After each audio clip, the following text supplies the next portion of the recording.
welcome to the Economic Briefcase on Camnet TV. I'm your host, Luvinda Wazoka. Today with me in the studio is co-host Mr. Noah Njapao.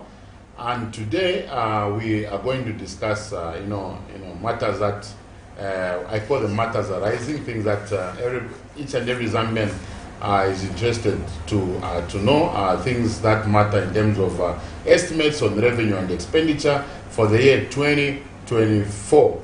Last Friday, the Honorable Minister of Finance, Honorable Musogotwani, presented to Parliament the President's budget for next year, and National Assembly now has constituted into the Committee of Supply, and they are discussing various issues that touch the budget. And one of the principles of a budget is that it should be highly consultative, and as such, it's very important that citizens also participate before or during the process of the implementation of the drafting of the budget. That is the first stage. The second stage, citizens should participate through their MPs in trying to see how they can also change or affect, the composition of the budget after it has been, availed by the Honorable Minister of Finance. Each and every citizen lives in a constituency. They have a member of Parliament, and as such, it's very important to engage the members of Parliament to see, who loses, who gains from this particular budget. And as such, it's very important that we understand it. And to understand today's budget, in the studio we have renowned personality, somebody who understands Zambia's economy like no any other person.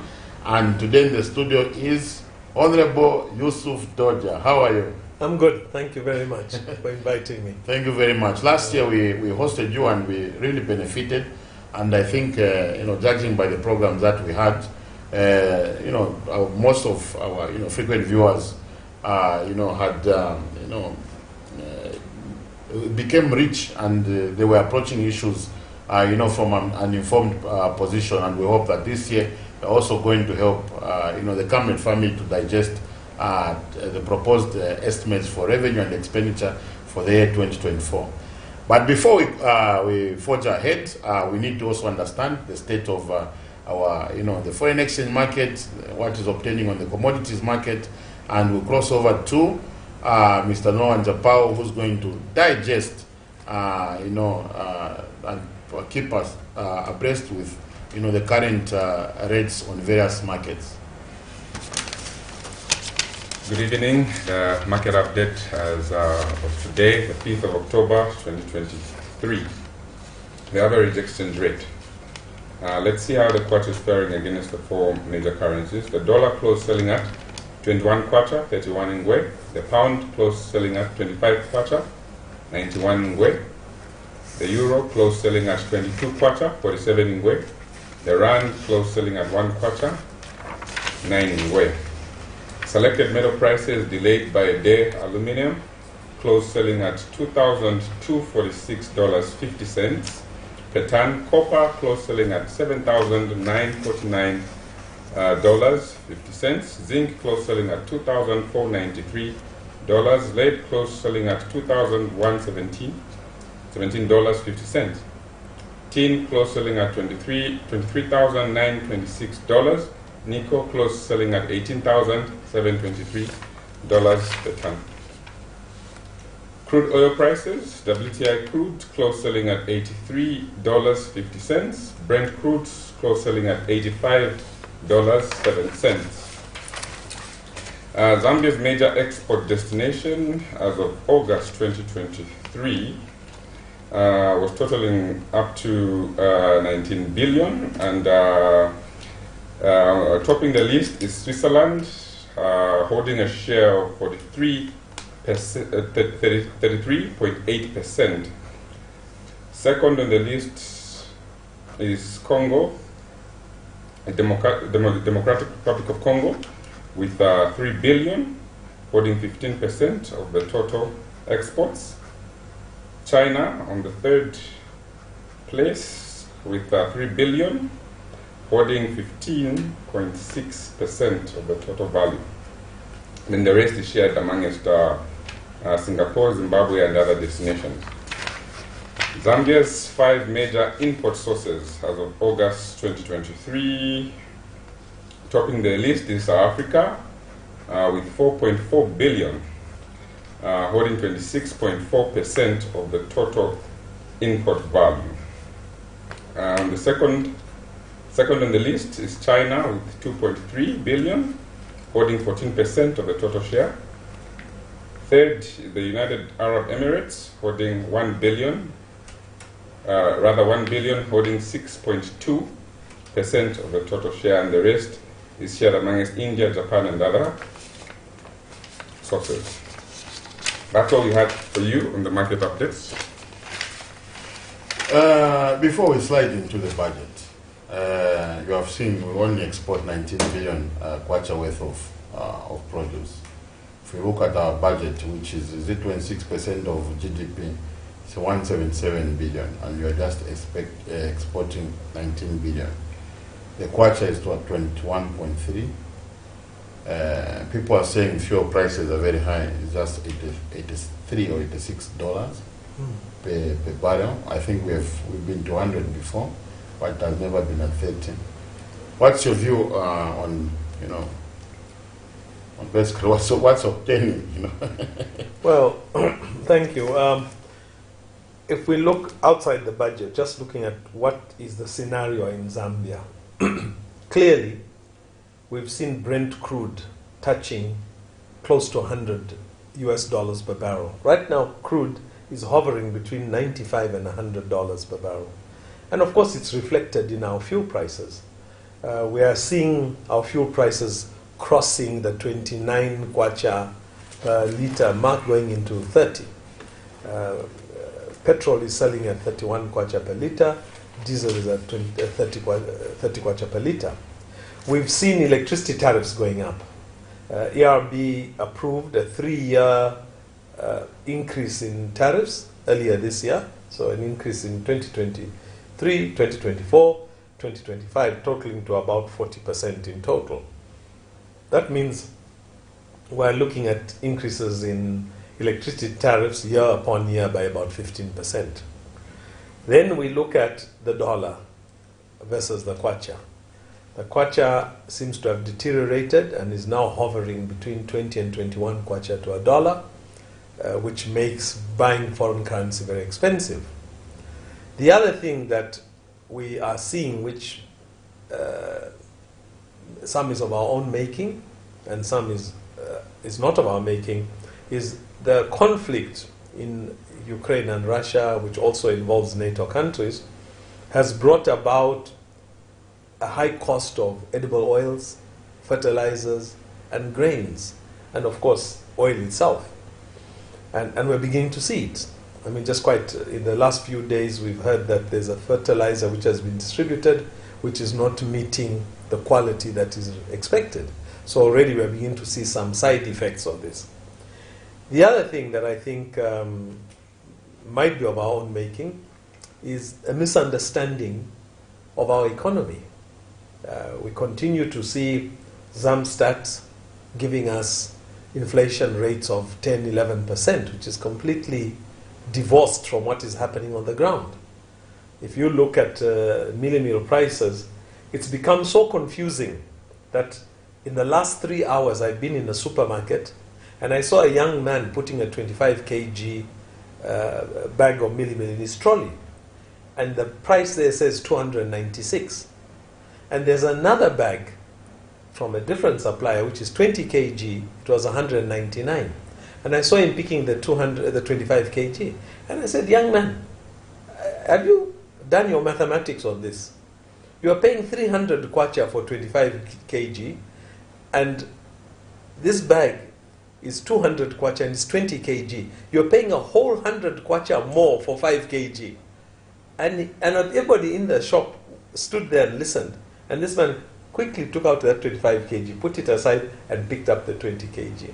That's how confusing pricing has become, where you are being cheated or overcharged, but you are not seeing it. But these are the things which our economy is facing. High food prices, high energy costs, Bus fares are unaffordable anymore. Transport costs are terrible. The electricity, we are putting so much money, more money into electricity bills. And what it means is that our environment is becoming a high-cost production environment. And this high-cost production environment has got its own negative implications, which maybe, as we discuss the budget, the implications become more clear. So, clearly, things are not okay with the current indicators of cost of living and doing business in Zambia. So with that overview of the state of the economy, is the 2024 budget actually speaking to some of those issues that you've brought out right now? I think the 2024 budget addresses some challenges. For example, let's start with the resource envelope and expenditure envelope. It's 178 billion, which is 10 billion more than the 2023 budget. It's an increase of about 5 or 6%. It's a moderate and modest increase in budgetary allocation. This is something which is something we have to look at as we go forward, saying that the expenditure side of our budget, which is usually our wish list, is covered by this 178 billion. And having said that, if we just look at a breakdown of the budget in terms of expenditure, general public services has been allocated 60 billion. So it's the largest share, which is running government machinery, running state machinery. Second, and good second, is economic affairs, which is 40 billion kwacha. And that is really looking at the money which is going into building the economy. Then we are looking at education, 27 billion. This is targeted at the free schooling that we are offering, and also the development of our universities and colleges, and possibly even the targeted skills development institutions, which we call trades training institutes. We hope to see that happening. The fourth one on the list is health, 20 billion. Again, health is an area where we are seeing the support to NIMA, the National Health Insurance Management Agency, and basically giving almost free medical services to our people under NIMA. Because if you look at the NIMA operation, it's not self-sustaining. It needs public money to keep it going. And of course, questions of drugs, medicines that need to be supplied. Then we look at the smaller ones, which are 10 billion and below. Defense getting 10 billion, social protection 9.6 billion, public order and safety 6.7 billion, housing and community development 2.6 billion.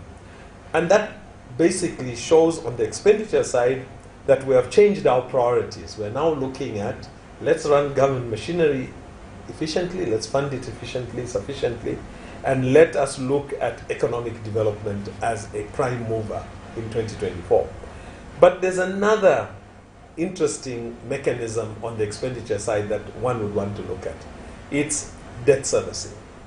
Debt servicing in 2023 is 48 billion.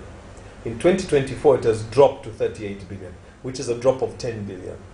I expect it to drop to even lower than that, like 20 billion. Because, in my opinion, I feel that President Hichilema and his team started on a very aggressive note of engaging the IMF to help Zambia to look more credible as a country which you can continue to support by the international community.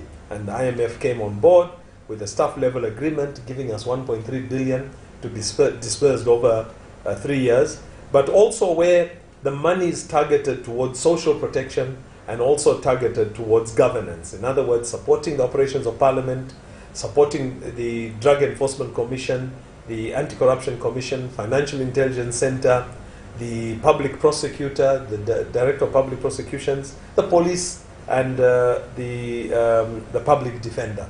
So IMF, the funding is not about nation building, it's about credibility. We want to make sure that as Zambia goes out and talks to creditors, their credibility as a trustable borrower should be maintained. So this is what the IMF money is doing. And then, of course, on social protection, the IMF are recognizing that we're going to tighten our belts, but we need to take care of those vulnerable. So the social protection is the farmer input support program, the social cash transfers, and retirement benefits and things like that. So that means that we went out there with the IMF behind us, negotiated with President Macron in France, negotiated with some members of the G7, and got a restructuring deal that allowed us to restructure $6.3 billion. That is, in other words, what we got was the bottom option. Because there are three options when you look at debt. Option number one is debt write-off, debt forgiveness, debt cancellation. If you get that, you have a clean slate. Option number two is to say, okay, we can't write off debt. Let's look at interest freezing. Let's look at interest write-offs so that the debt remains static. We didn't get that either. We went for the last option, which is debt restructuring, which is shifting the debt instead of 10 years to 25 years. In America, they call it kicking the can down the road. You know, you've kicked it down the road. You're going to find it 25 years from now. Now, the question is, are we doing this and to give problems to future generations? In 25 years, I will not be alive. Any debt that I restructure, which is going to be dealt with 25 years from now, it will not be in my lifetime. So I'm giving it to my children, my grandchildren. So we have to be careful about debt restructuring with no plan. So that worries me. But what it suggests is that our engagement with China, for example, in the last 2 weeks, we've had a delegation go to China led by President Hichilema, and it took about 8 cabinet ministers. Now, these ministers were each targeting different areas of the Zambian economy to look at opportunities how we can develop our economy. At the same time, we're also looking at the possibility of debt restructuring. China is our largest single creditor and represents between $6 and $8 billion of the $16 billion debt that we have in terms of foreign debt. So we hoped that something would have come out of it. And the reduction from 48 billion debt servicing in the 2023 budget going to 38 billion in the 2024 budget suggests that we have not achieved much with China. So that's on the expenditure side. Unfortunately, the expenditure side is the easy side. It's the side where we talk about what we want to do, how much money we want to put into different economic development activities, social development activities. But the devil comes on the revenue side. Where is this money going to come from? Normally, you plan by saying, this is the money I have in my pocket, now let's make a budget with the money I have in my pocket.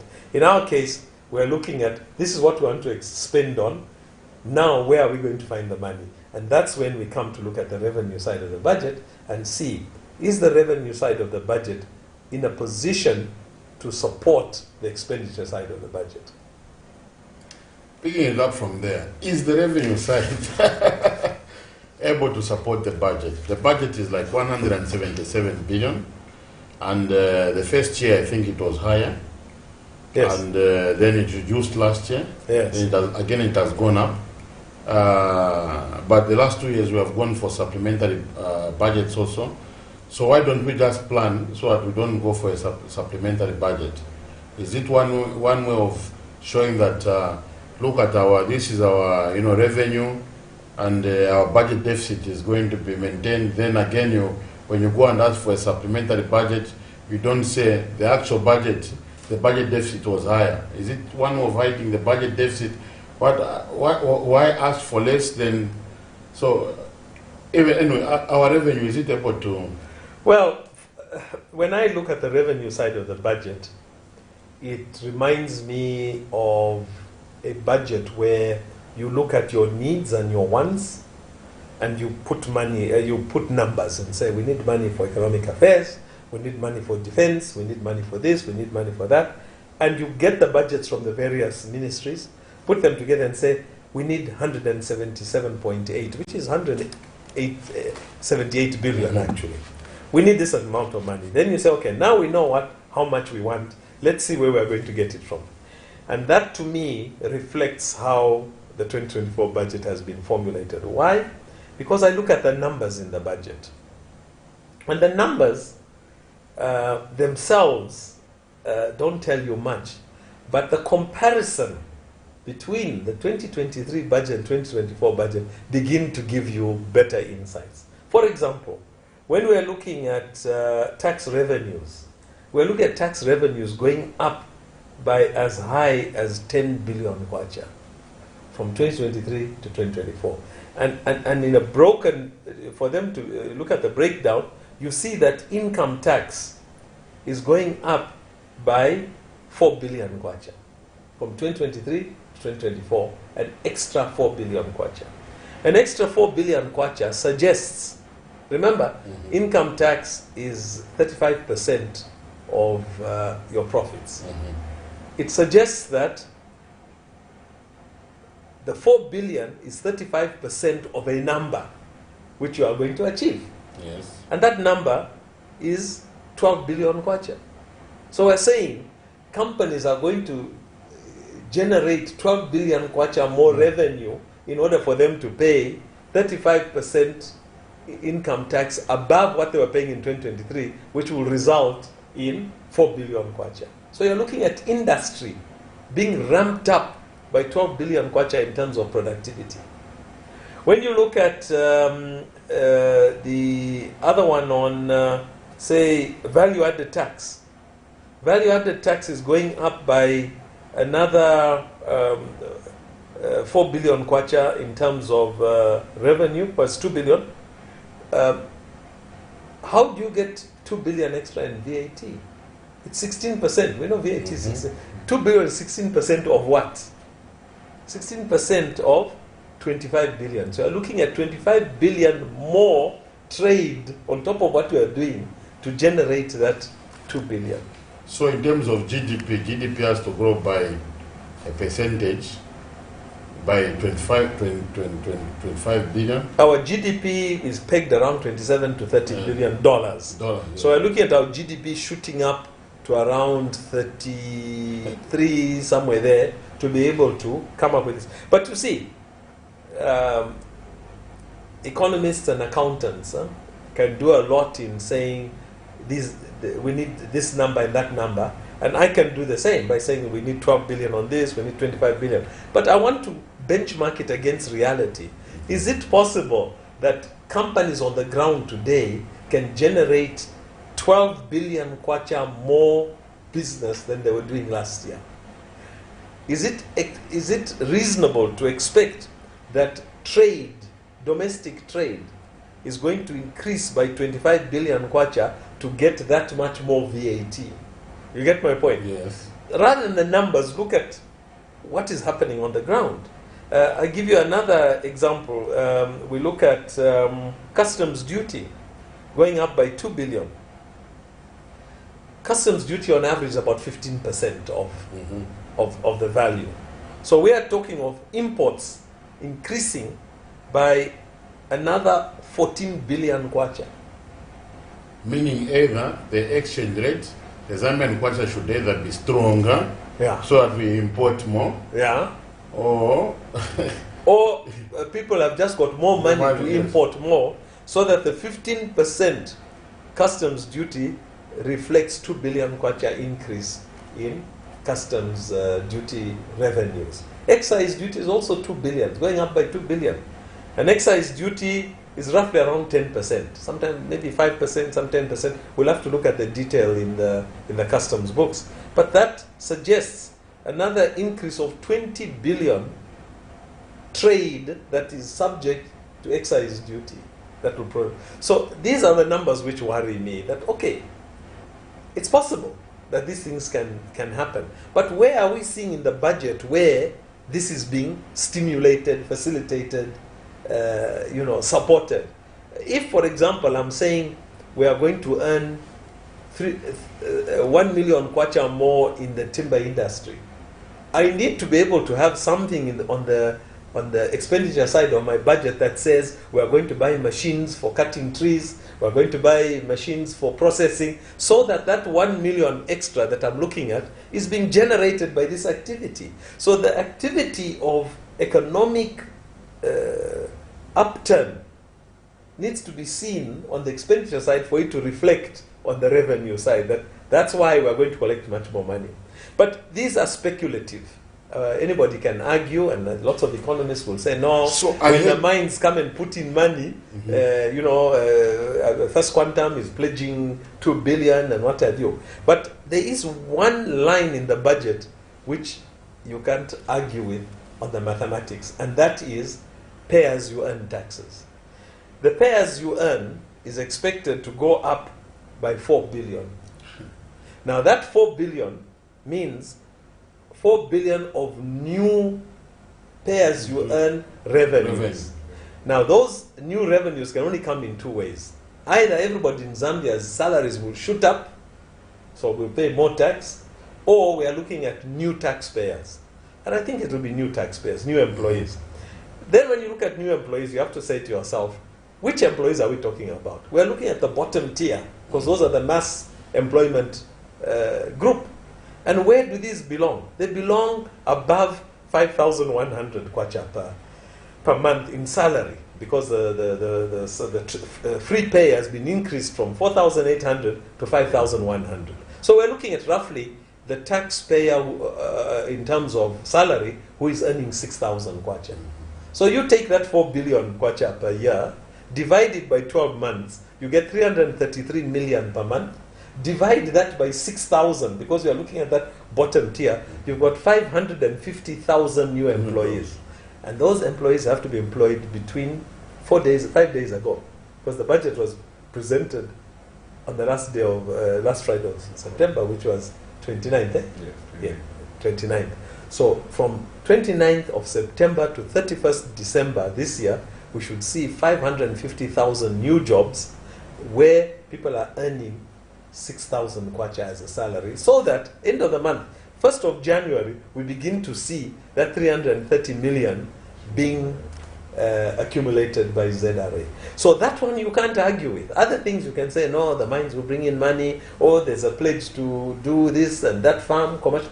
But salaries and PAYE, that is a clear, straightforward mathematical calculation which we can't ignore. So we are being quite ambitious on the revenue side, on the increase of revenue from 23-24, without the corresponding support and mechanisms to generate this kind of revenue. You're watching Economic Briefcase on Camnet TV. Now we are able to open the phone lines. You have heard for yourself. For yourselves, you can also send us text messages on the numbers appearing on the screen. Please, when you call, stick to the topic. Then also introduce yourself, your name and where you're calling from. The lines are open, and before you can call us, you can also send us text messages. The agriculture sector. FISIP, about 9 billion, is it 8 billion? Are we able to, this figure has been like that for the past 4 years, around that? Yes. Zambia's population is rapidly growing. Are we able to, if we allocated everything, is allocation enough to the sector? Or? In my view, I don't think it's a question of allocation. It's a question of how you apply the Farmer Input Support Program strategy. Just by its name, Farmer Input Support Program suggests that it is a temporary mechanism. Now, it might be permanent in our annual budget, but it should be temporary on the recipients of that support. So, FISIP should be a mechanism which you apply to a farmer for 3 years. In the 4th year, they are disqualified. It's like a public office. You can do 2 terms. After 2 terms, you can't. So similarly with FISIP, it should run for 3 years. After 3 years, you are out, because in that 3 years, you should have been weaned off it. We have our first caller. Your name and where you're calling from? I'm Mr. Banda calling from Mufulira. Yes, Mr. Banda. Mr. Economist, how are you? I'm okay, and you? Yes, Economist DODIA, how are you? I'm very well, my brother. Good evening. Good evening, thank you. And the other Good evening. moderator on the panel. Good evening. Baba Zoka, Yes, no sir. honest and fairness. tries to bring people like DODIA, who is always honest and sincere. This is why we have a problem as a country, because we want to be economic with the truth. Just the simple arithmetic that he has made on the pay as you earn, as in how feasible or attainable it is between now and the 1st December. Is it feasible for the country to employ the kind of numbers so that it can attain what is obtaining in the budget? In paper, we would say, okay, this is ambitious, but it's unattainable. And that, where is it going to come from? Is it from the private sector or otherwise? So as a country, we should always learn to tell the truth and be fact. It is against that background that everything else we are doing, or in a nutshell,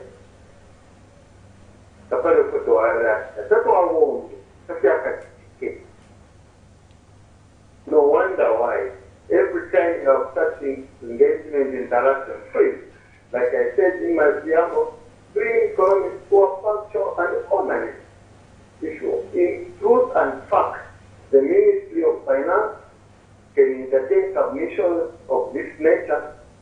We can progress. That's my submission. Thank you. Thank you very much. In fact, I think I've also learned, you know, I really don't look at the budget from that angle that you have. I'm even thinking of doing a paper now. Based on that angle, you know, we put figures and, you know, we have met the target, we haven't met the target. So that was the agriculture sector. Now, in terms of, you know, liquidity. Yeah. Okay. Let's okay. But let's not run away. Let's not run away from the agriculture sector just yet. I like the caller, Mr. Banda, talking about facts. Facts should be relevant. They should be relevant to the discussion you are having. So when I look at, for example, our inflation rate, it could be very correct, but is it based on relevant parameters? As you all know, you can calculate inflation based on selected parameters. If you decide you are going to calculate inflation in Zambia based on the cost of education, inflation is zero. Yes. Because education is free. Based on medical care, it's almost zero. NEMA is almost free. Based on rentals of commercial premises in shopping malls. Shopping malls are struggling to find customers. The rentals are coming down because there are so many sprouting up. So when you use these three parameters, you'll have an inflation rate of 1%. But if you use the consumer pricing index, which is what you and me are worried about, we are worried about meal, we're worried about cooking oil, we're worried about onions, potatoes, charcoal, fuel, minibus fares, electricity tariffs, you'd find that our inflation rate is running between 25 and 30%. Now, if you give the wrong facts, not that the inflation rate of 10, 11%, which Zamstats is giving us, is wrong. It's not wrong, but it's irrelevant. We want the relevant facts to be able to make relevant decisions that are relevant to ourselves. So I think the question about facts is extremely important. We need to give the facts that matter. When we're looking at agriculture, the big challenge we have is the value chain. Ministry of Agriculture must be in the forefront of calling FRA and all the key players, the farmers' unions, the traders, the millers, processors, exporters, and say, all of you come here. We want to have a robust agriculture value chain. We don't want to see farmers growing pumpkins and then the next day you find they've got a canter truck, they're taking it to Soweto market in Lusaka, and now they've become traders in the market. That's the wrong way to develop agriculture. Agriculture must be developed by every specialist to take care of their specialization. Farmers must farm. Traders must trade. Go to the farms and buy the produce from the farmers. Take it to the markets. Take it to storage with traders of grain, for example, maize, soya bean, and so forth. They need to to put it in silos, put in warehouse, fumigate it. Some produce needs to be frozen so that when you take it to the market, for example, if you are doing fish farming, the fish must be frozen before it goes into the market. Then you have got processors, the ones who are milling, who are processing tomato into tomato paste, beans into baked beans, and so forth. Each one must specialize and do it diligently and professionally. And then you get your finance institutions like DBZ restructured or reborn, coming in and saying, we want to support, let's support farmers to make their farms more efficient and bigger. Let's support traders, let's support everybody. We have a second caller. Your name and where you're calling from? I'm Angel Menga, calling within Lusaka. Yes. Yes, surely I'm enjoying the topic, to be honest. Even a layman like me, I've picked a lot, and I like this topic. But then, with the points you have raised, I feel you have got solutions. What should be done? I think I am there. Because, for instance, today, I was at the market, I was buying tomatoes. Now, I found tomato 2 kwacha, a lot of them. 5 kwacha, a lot of them. So I wondered, there's no money, and even people, there are even no people to buy tomatoes for 2 kwacha. And a lot of them. When I brought them home, everyone was shocked. So, what should be done? There is no money, but some of these things are down, but other proposals are up. But I feel there should be a solution somewhere. What should be done? What do we do? Thank you. Thank you very much. Yes. Well, this actually, the question he's talking about is the value chain. This is the season when tomatoes are flooding the market. You buy that whole box for maybe 100 kwacha. It's very sad. And there are times when you buy that same box for 500 kwacha. This is the time the process is supposed to be buying those tomatoes, turning them into tomato paste, tomato puree, and so forth, so that it has a longer shelf life. This is what I'm talking about, having experts in the value chain, the link, the chain of links within the agriculture sector, so that product and produce does not go to waste. And we are able to use it to generate food security in Zambia, because FRA will give us those numbers. So to give an example, through this process, first of all, we'll be able to support every link in that value chain independently. Support farmers to grow. Support traders with cash and warehousing finance, so that they can buy produce and put in the warehouse. This is done through the banks. Support the millers to expand their milling plant, the process, to expand their processing, so that we don't have maize being wasted, soya being wasted, tomatoes being wasted. It must all get processed and end up with a longer shelf life, with a higher value, and be able to export it. So this is something that we really need to target going forwards. Next caller, your name and where you're calling from?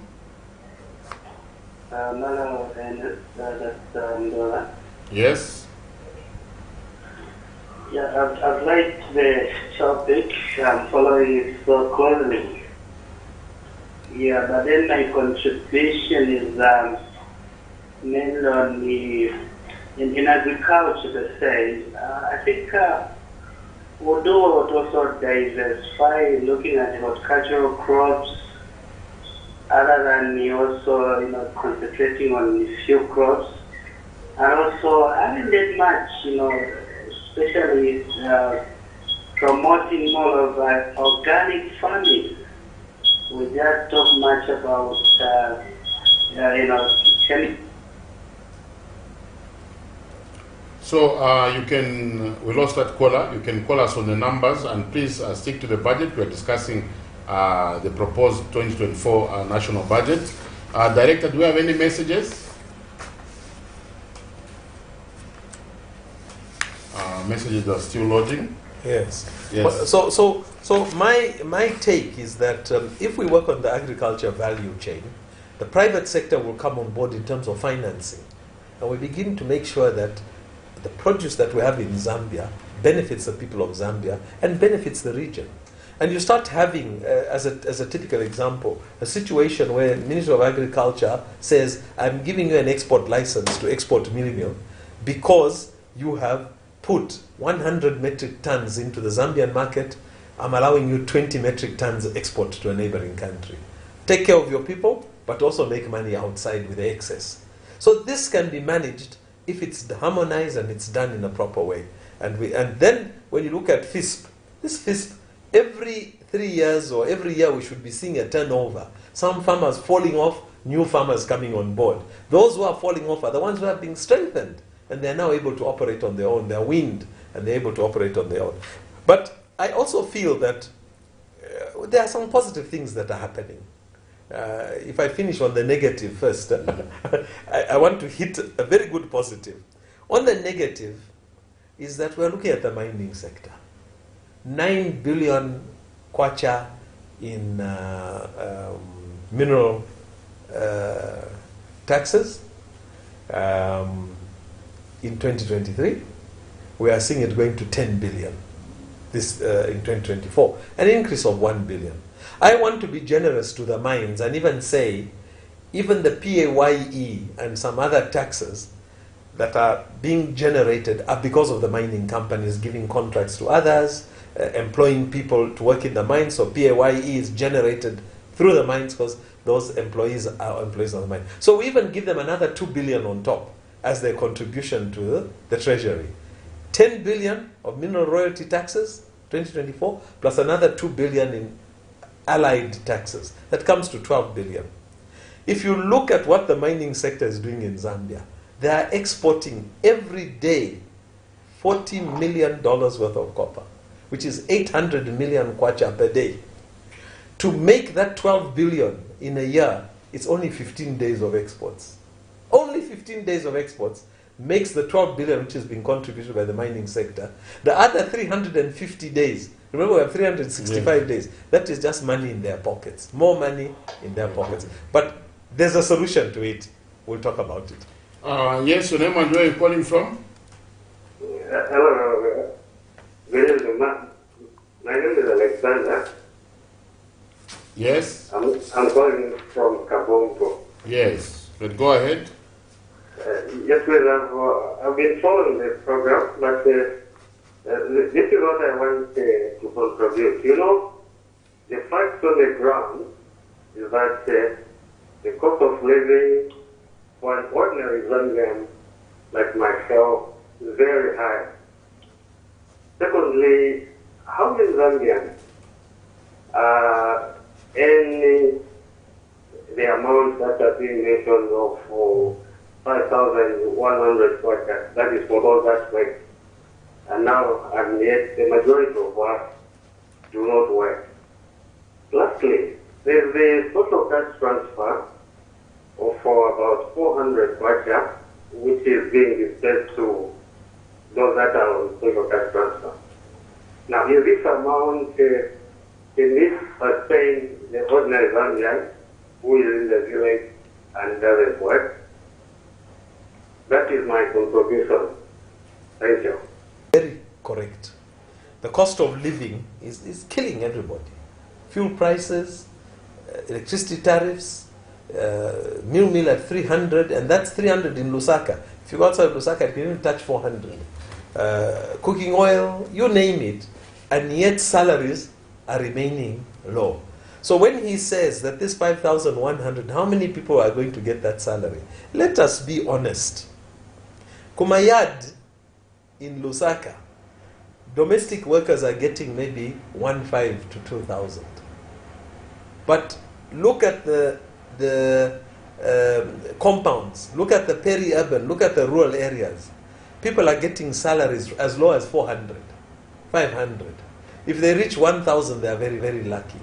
So if we are realistic, we know that the average income in Zambia does not pass more than 1,500. If you average it amongst the 20 million people. The JCTR food basket is saying minimum should be 9,500. So definitely people are suffering and finding it very... It has been exemplified when Zambia was downgraded. Was that last year or the year before? From a low middle income nation to now a low income nation, which is $1,000 per capita. What does $1,000 per capita mean? It means 20,000 per year. 20,000 per year per person is what? is less than 1,500 per month. So you see, these numbers are adding up that we are having such low salaries that people can't survive. So the 5,100, it's a relief to those who are earning more money, but the bottom line is, how do we get people out of abject poverty? So I said there's a solution. And even though there seems to be doom and gloom because we have a budget where we don't know where these figures are going to come from to meet those expenditures on the expenditure side, they seem ambitious, 550,000 jobs. But something came up very recently in the last 7 days. Something at a symposium, which is referred to as the Export Tracking Framework.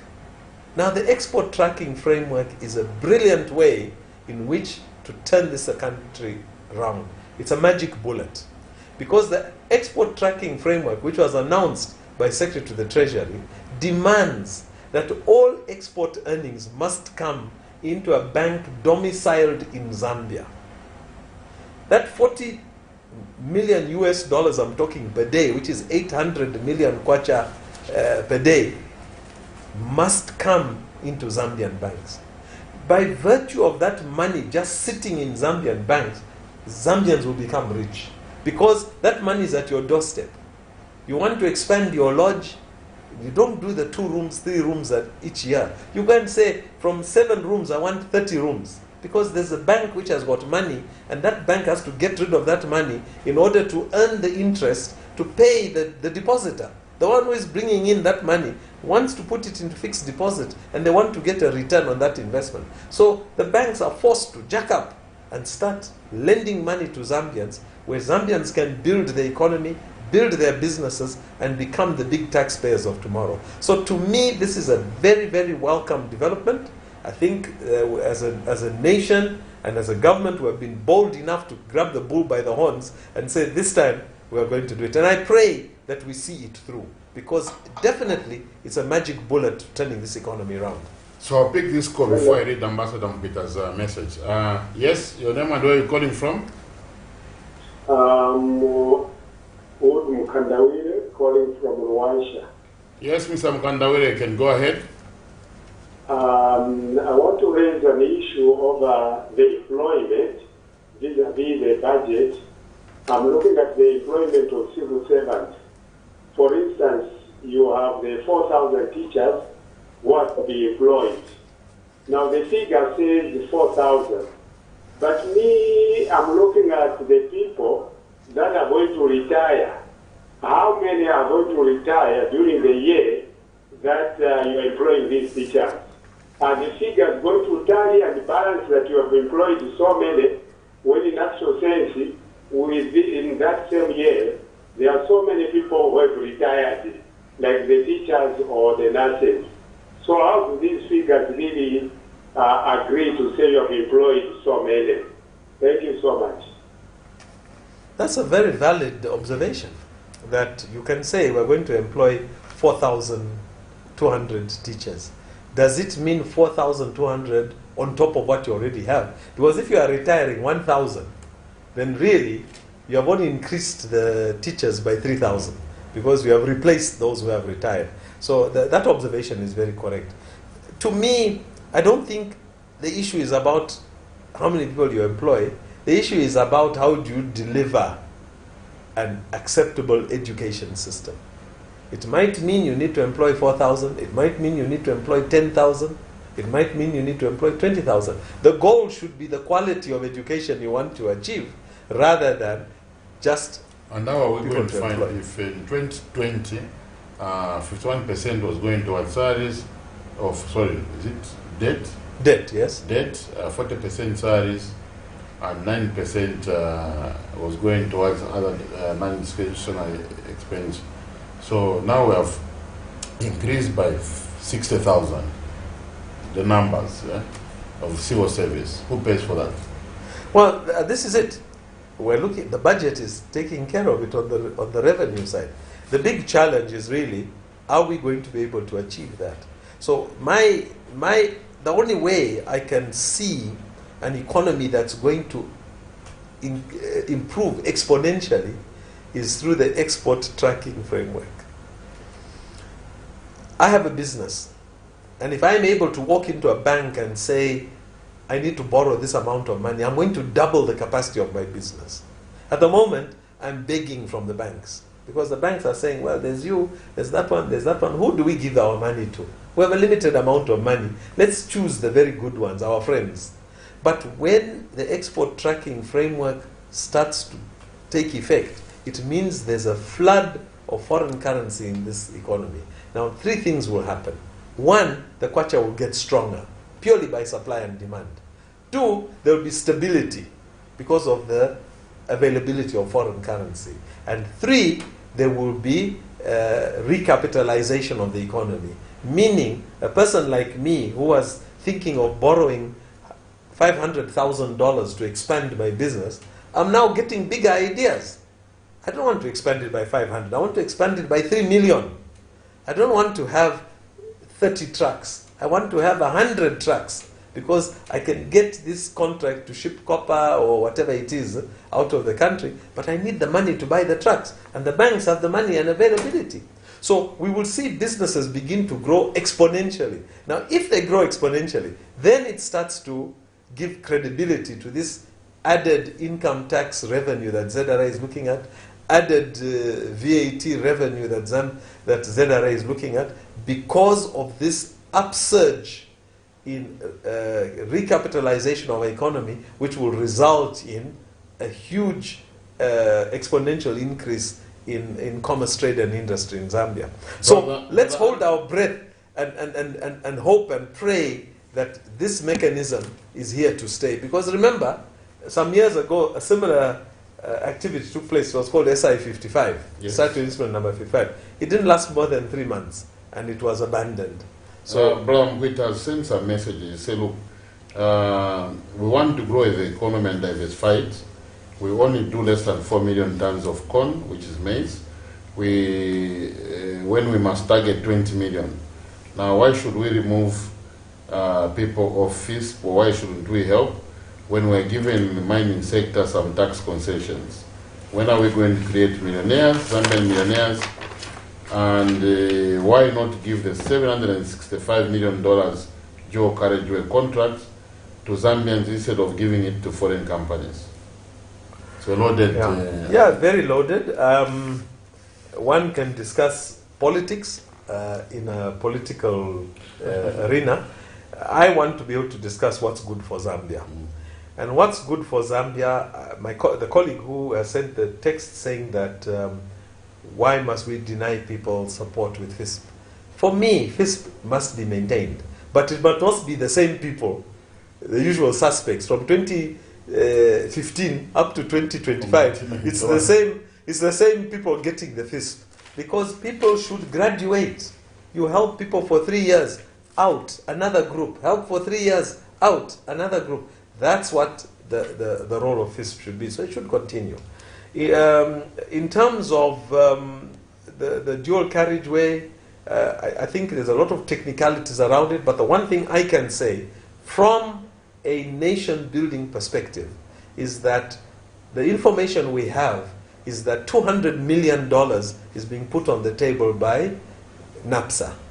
$100 million is being put on the table by workmen's compensation, and we are borrowing $200 million from a bank. In fact, NAPSA, I think, is 300.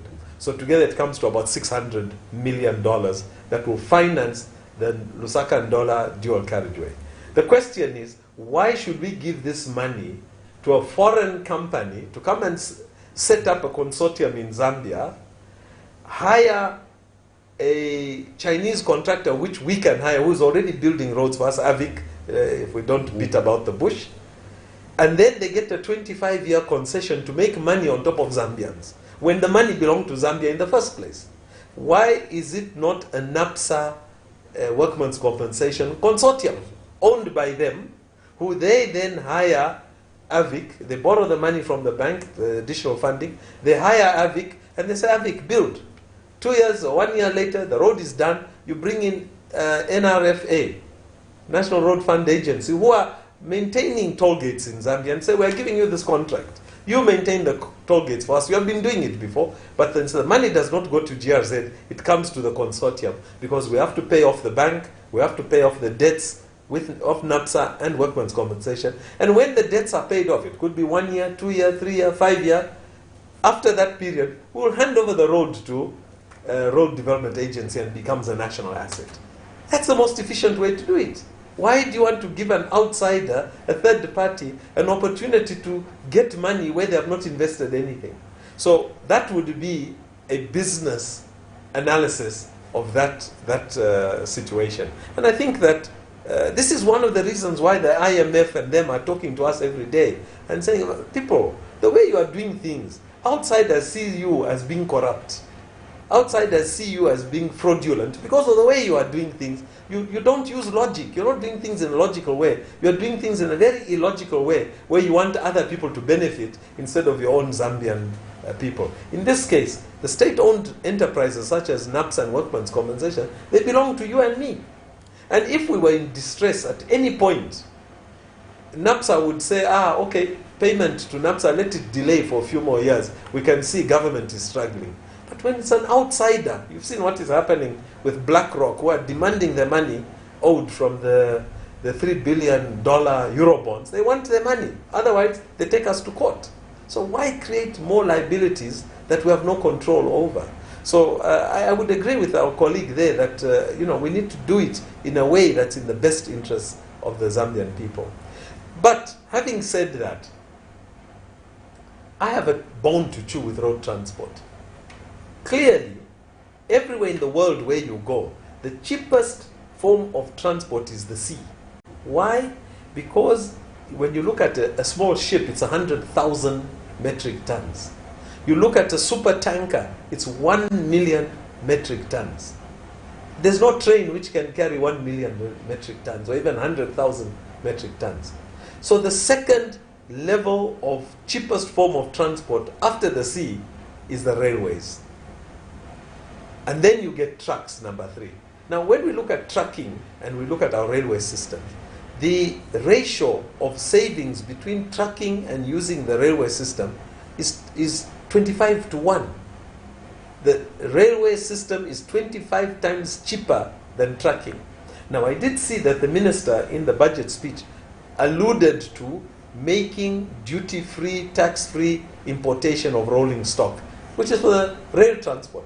But to me, when I read that, it makes me assume that he's attracting the private sector, Yes. which is another big mistake. Rail transport must be owned by the government. It must be a public system because it must give a public good. Yes, so them, and where are you calling from? This is Steve calling from Kalulushi. Yes. Yes. My question is, are we Zambians, are we able to run our own businesses?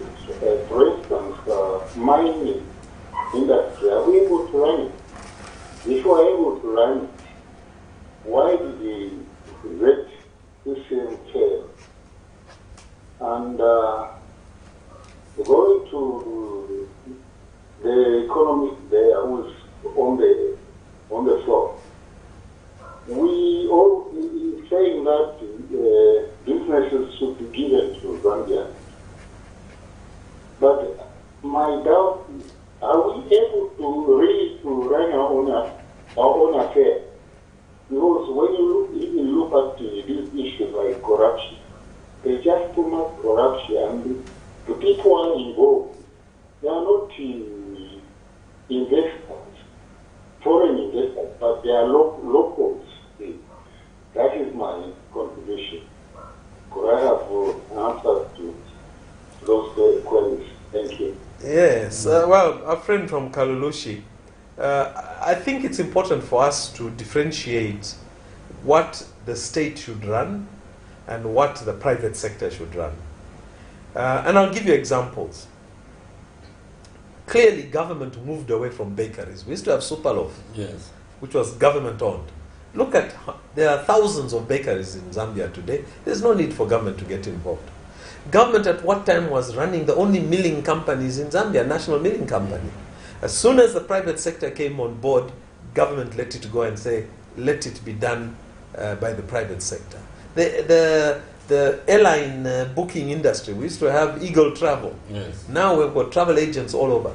The short story about it is there are areas of the economy where the service or the product which is being produced has a commercial value. And that's where Zambia, the government walks away from it. If you look at copper, copper has a commercial value. It's a product which you sell and you export. And when government gets involved in that, the challenge you have is the challenge of profitability, efficiency, ownership, commitment, which you don't find in government-controlled institutions. So mining becomes a commitment that government is making, which is better done in the private sector. So we have had experience where government has been involved in mining and mines were run into the ground purely because of this. You work in the mine, it's not yours. You say my salary is so much, even if workers are not paid, me I'm entitled to a VX Land Cruiser. You buy the Land Cruiser at the expense of your workers. Whereas in the private sector, the criteria is very different. So the mining industry being a product, which is a commercial product that comes out of the mining industry, we have to think very carefully about whether government gets involved in it or not. But there are other areas which are public goods, which are for nation building. Producing copper is not for nation building. Nation building are those products where everybody in the economy benefits from it. I'll give you examples. Water, delivery of water to your homes.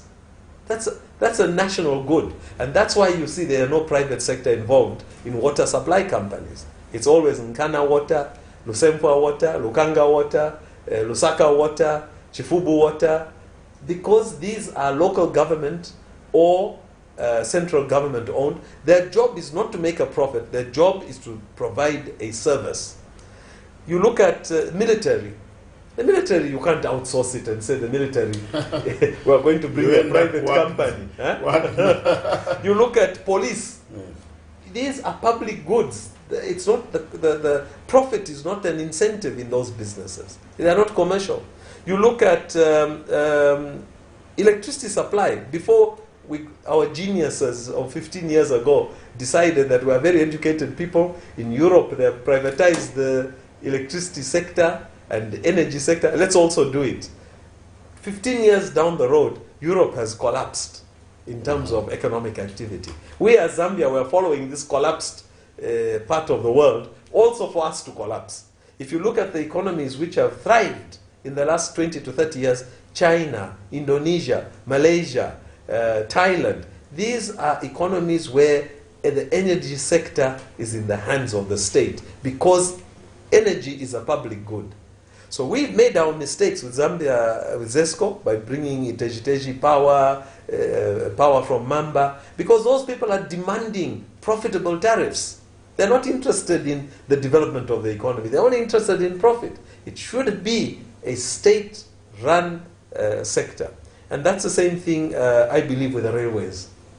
Investment in the railway system must be by the state, so that you and I can go to our villages, where today it's 400 kwacha on a bus. We can go to that village if you are looking at 25-1 as the ratio. Instead of paying 400, you are now paying 20 kwacha to get on a train, to go to your village, go and lima there, come back to Lusaka. Because the poverty in this country is in the compounds. It's not in the peri-urban, it's not in the rural areas. You're telling me anybody in the rural area can't find kalembula to eat, can't find pumpkin, it's there. But in Lusaka, in the compounds in Chibolia, Kanyama, Ngombe, Matero, if you don't have money, you're not going to eat a tomato. You don't have money, you can't find an onion. So poverty is in the urban areas. And if our people have access to cheap transport to get to the rural areas, go and farm there and come back to the urban areas for work, we'll find that even food security in Zambia is something that everybody is involved in. We spoke about the energy sector, the agricultural sector, and there are some pronouncements that have been made, such as sustainable methods of agriculture. And if we're talking about the energy sector, there's the Tazama pipeline which now they're saying is carrying low sulfur diesel as opposed to commingled stock. Are these pronouncements affecting, or rather assisting in reducing the pump price and the sustainable agricultural method? Are they going to help the agricultural sector to reach those numbers that are being said? First of all, I think the energy sector, especially petroleum, is, maybe we're looking at it too intellectually. Let's go down to a level where all of us can understand. If you have a farm, you have 10 hectares of maize, does it make sense for you to say, I'm going to take that maize, go and sell it to a milling company, that milling company is going to supply a supermarket, and then I'll go and buy my new meal from a supermarket at 300 kwacha per bag? Or does it make sense to say, I will take some of that maize and I will gaya it on my farm with my hammer mill, so that I'm able to eat milling meal at 100 kwacha a pocket, because I'm getting it, I'm the one who is adding value to it, not some other person who is making money on my produce as a raw material. You know that value addition of a raw material increases its value between 5 and 10 times. So for every 100 kwacha of maize results in 500 kwacha worth of milling meal. Now, why must you buy the milling meal at 500 kwacha when your maize is costing you 100 kwacha? I'm using this example because I want you to understand the value of an investment like Indeni. Indeni is an investment that says you bring in commingled product from out there, which is partially processed. Come and do the final processing in Zambia and then sell it to your people. Indeni is the hammer mill. And then you say, no, we don't want the hammer mill. We want the ready-made product imported. There's no logic to that kind of thinking. It doesn't make economic sense. It doesn't even make common sense. So I think we need to go back and reflect on Indeni and the use of Indeni. Now people will argue and say, no, but it uses commingled, it's not using crude oil. There was a reason in the 1970s why we built Indeni not to use crude. Because something like 30% of the oil that you bring in, you throw away, because when you pass it through the crude processor, you get a sludge. It's like a mud, and which you have to dispose of. Where was the industry? Did we have steel plants? No. Did we have huge smelting plants? No. So why would we want to import fuel from Saudi Arabia, come and dump it in Zambia, 1/3 of it, and then the 2/3 becomes the fuel which we use? What we'd said is clean up the fuel in Saudi Arabia.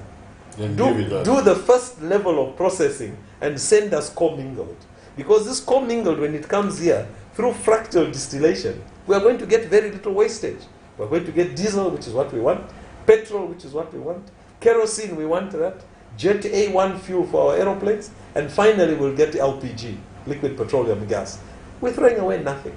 So today, because we have got industry, let's upgrade Indeni by putting in a hydrocarbon cracker, which will process crude oil and give us that sludge, which will now sell to our steel plants all over the country, who want that fuel. But in 1970, we didn't need it. In 2023, we do need it. So for me, I think we need to go back and reflect. We are in early days. We have a 1,500 kilometer pipeline from Dar es Salaam to Kapiriposhi, to Pika, and from Pika onwards to Ndola. If you follow the news in Nigeria, the Delta region, people are drilling holes in the pipeline and taking out fuel from the pipeline. So the commingled, nobody wants it. What are you going to do with commingled? It's an oil which you can't use. It will damage your car. It will not work as an oil. But as soon as you start to pump low sulfur diesel, you have created a new industry of theft, vandalizing that pipeline of 1,500 kilometers, of which half of it is in Tanzania. That fuel which is coming in that pipeline doesn't belong to Tanzania. Why should Tanzania guard it? The only people who are interested are Zambians. So it's been stolen even before it enters Zambian pipeline space, if you like, you know. Does it make sense? Why are we complicating our lives unnecessarily? So for me, I think that is a challenge we need to reflect on. But looking at the price of fuel itself, we've never had a situation where government has said, here's a paper here that tells you we're paying so much per liter of commingled. Then it is going on a ship and it's being transported to Dar es Salaam at this price. Then we are pumping it from the ship into the storage tanks. This is the cost of pumping. Then we are pumping it from the storage tank through Tazama to Ndola. This is what it's costing to pump. Then we are processing it in Deni and putting it into the storage tanks ready for distribution to the rest of the country. These are the costs that we are incurring in doing this. You don't see that. You don't see that. Yes. All you see are there's a fuel levy, there's a pumping levy, there's this. So maybe the price of fuel is being escalated because of the number of levies which we are putting on it. Like we have done on ZESCO. You know that there's a levy, a TV license levy. Whether you watch ZNBC or not, as long as you buy ZESCO units, you are paying towards it. Just now we are introducing a levy on mobile money. It's easy money, very easy to collect. There's nothing wrong with collecting easy money. But when it starts to undermine the growth of your economy, then you have to think about it. Actually, that one have an effect on financial inclusion, considering that the fees will go up. If the fees are too high, you know, these are things where you must test the water. If the fees are too high and you find people stop, suddenly Airtel Money tells you we have reduced our transactions by 50%. MTN says we have reduced. Zamtel says we have reduced. Then you know people are saying it's too expensive. Now I want to use cash in my pocket. Then the economy becomes informal again. So really, it's something we need to manage. I think if it is small enough to be ignored, it's fine. But when it becomes big enough for people to dodge it, then it's now becoming a deterrent for people to do the right things, to formalize their businesses, to formalize their transactions. Ladies and gentlemen, the Honorable Minister of Finance spent 4 hours talking about the budget, and we can spend another 4 days just discussing it. But I hope today people have heard, and I think I come out from this discussion a richer person. Mr. DODIA, it was a pleasure having you. I think we shall extend another visit. The budget is still hot. There are a lot of issues that people are discussing because we haven't touched on the positives. Yes, but the one thing, as I said, we go away from this with one thing that we should all support is the mechanism to monitor exports. Export tracking framework where Secretary to the Treasury, in fact, that is the most important piece of information in 2023. And the most positive development that we are seeing in 2023 is this particular facility. If we employ this on the ground, what we are seeing is prosperity. You have heard it for yourself. You're watching Economic Briefcase. It was me, Lubinda Havazoka, your host, with my co-host, Noah Njapao. See you next week, same time, and thank you very much for our guest, Mr. DODIA. Continue watching Camnet TV because Camnet TV is not just another channel.